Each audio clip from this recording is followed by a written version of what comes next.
మొత్తం as on today ఇవన్నీ కూడా పైలట్ ప్రాజెక్ట్ అనుకోండి, ప్రూఫ్ ఆఫ్ కాన్సెప్ట్ అనుకోండి, కొన్ని వివరాలే మాత్రం వచ్చాయి.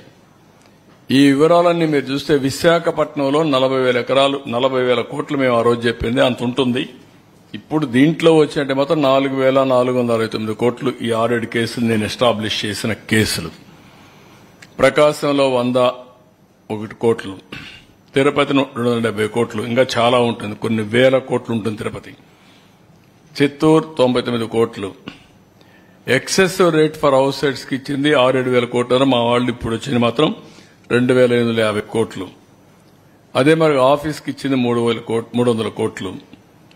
ల్యాండ్ ఇన్ఎలిజిబుల్ అర్హులు కాని వారికి ఇచ్చిన ల్యాండ్ 1,300 కోట్లు. Fresh hold rights assignment lands ని ఫ్రెష్ హోల్డ్ గా మార్చింది 14,830 కోట్లు. డాటెడ్ ల్యాండ్స్ ఇవన్నీ కూడా ఇల్లీగలీ ఫ్రీ హోల్డ్ చేసింది 6,189 కోట్లు. ఇంకొక పక్కన పట్టా మేడ్ ఇల్లీగలీ ఫ్రెష్ హోల్డ్ చేసింది ఇది 102 కోట్లు. ఇదేమిది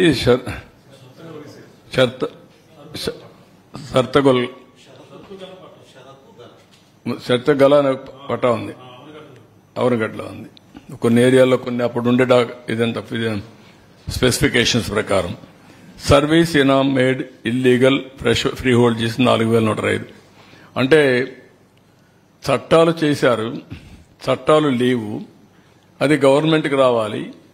వీళ్ళు ఆ చట్టం ప్రకారం ఎగ్జామ్షన్స్ కూడా ఇచ్చేశారు. ఏదైనా సరే ఆ ల్యాండ్ కొట్టేయడంలో సిద్ధహస్తులు వీళ్ళు ఎన్ని ఉన్నాయో అన్ని వైలేషన్ జరిగాయి.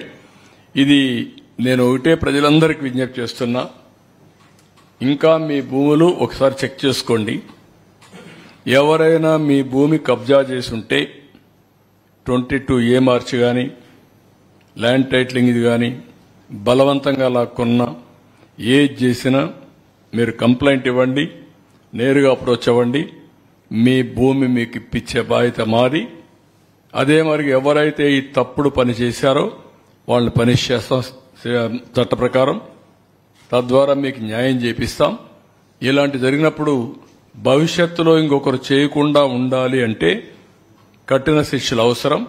మళ్లీ మీరు కూడా ధైర్యంగా ముందుకొచ్చి మీ భూమి పరిరక్షించుకుంటే భవిష్యత్తులో ఇలాంటి చేయాలంటే కూడా ఎవడైనా భయపడతాడు. ఈ విషయంలో చాలా స్పష్టంగా ఉండమని అప్పీల్ చేస్తున్నా.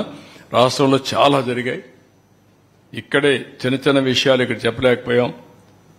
విశాఖపట్నంలో ఒక అతనైతే ల్యాండ్ ఓన్గా కొనుక్కుంటే ఆయన ఎంత హెరాస్ చేశారో కడాన సుప్రీంకోర్టు వరకు పోయే పరిస్థితి వచ్చింది.